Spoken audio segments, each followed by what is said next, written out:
guys, Matt here, and welcome to my fragrance obsession. In tonight's episode, I am going to go back to the charming house of Jacques Bogart, which is just so happens to be one of my most favourite fragrance houses. The house of Jacques Bogart is not popular to a lot of people in the community. In fact, they're not well known whatsoever, but they do amazing fragrances for quite low prices. But this fragrance is sadly discontinued, and it's getting harder to find, and the prices for these fragrances, especially this one, are going up in price. So yeah, if you can find this fragrance for a good deal, I would highly recommend it after you guys watch this review. So today we are going to talk about a Christmas present that my mum has decided to give me early, which I'm very, very grateful for, because this fragrance has been on my wish list for many, many years. And it's called Furyo. Now this fragrance came out in 1988. The perfumer for it is unknown. I've looked everywhere to see who designed this fragrance. Cannot find a single name, which is quite a shame because this is a masterpiece. I'm not kidding, guys. It's a powerhouse scent which smells amazing. Especially if you like your older fragrances, this is a great one to go for. Now, Furyo, what does it mean? Well, the word Furyo is actually a Japanese word, and it means prisoner of war. So yeah, just thought I'd share that with you guys. And also, if you guys have ever seen the 1983 movie starring David Bowie and Ryuichi Sakamoto, which is known as Furyo, great movie. I would highly recommend checking it out. Whenever I smell this fragrance, I think of that movie, and I don't know if there's a connection, but yeah, it's a great name. I just think it's a great fragrance, and let's get straight into it. Now, the box design, I think it's excellent. Like, may not look like much to people, but if you're into the 80s, you will love the way this box looks. It just looks so appealing for someone who's really into the 1980s decade. I really like this pattern on the front here. It looks very retro. I don't know what it's supposed to be, but I do like it nevertheless. We got Furyo up here, and it's sort of like grey. And then we've got these like red lines. I know you guys probably can't tell. Oh, there we go.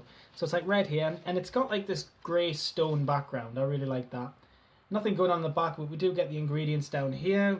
Nothing much, just the three usual ingredients for a vintage scent, which is the alcohol, fragrance, and the water. So yeah, so that's pretty much all there is to it. Pretty cool box. I put it straight in my cabinet with the fragrance on top.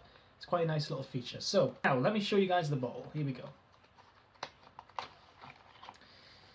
So yes, 1988 this fragrance came out, and this is what the bottle looks like.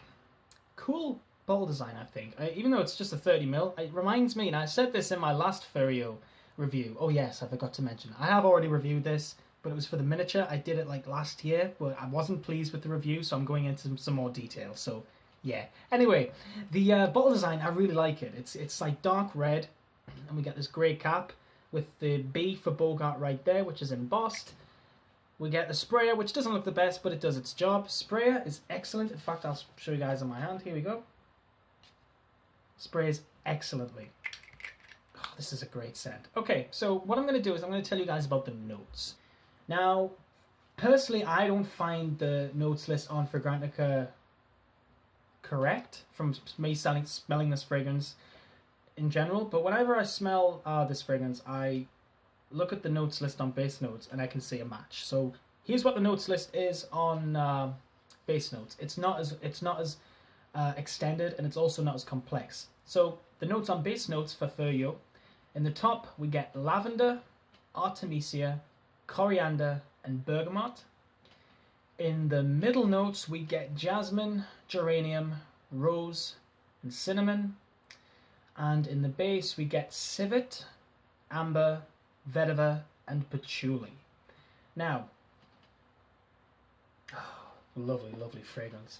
Okay, now firstly, I will say this fragrance is super strong, so do go easy on the spray. One spray is enough for this fragrance, and it's going to last you probably about 10 hours, I'm not kidding. This fragrance projects like a bomb. Okay, so gets compared a lot to Kouros by Yves Saint Laurent. Also gets compared to my all-time favourite fragrance, which is Balenciaga Pour Homme. I can see both, if I'm honest, because Balenciaga also gets compared to Kouros, so there is a connection between the three. Just very strong, very bombastic fragrance. sort of dirty, animalic sort of vibe going on there. But in terms of the notes, like, the first thing that I smell in this fragrance is lavender. The lavender is very potent. If you like lavender, you will really like this. Artemisia also there, very floral, a little bit spicy. Coriander, tiny bit of coriander, and the bergamot is also there, creating just this very light touch of citrus, which is very, very nice. Lovely opening, by the way, really, really nice. Really captivating scent. It's because it's so different, it makes you makes your reaction go from to like that sort of thing. But it's a very nice opening.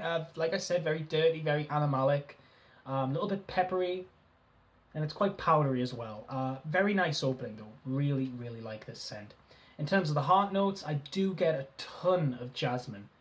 Very, very potent also. You kind of get the jasmine when you first spray it, so it could be a top note, but considering it's in the heart, it's very strong. The jasmine doesn't last that long though. I probably only get about 10 minutes with the jasmine, and then it starts to fade into the coriander and stuff. Geranium,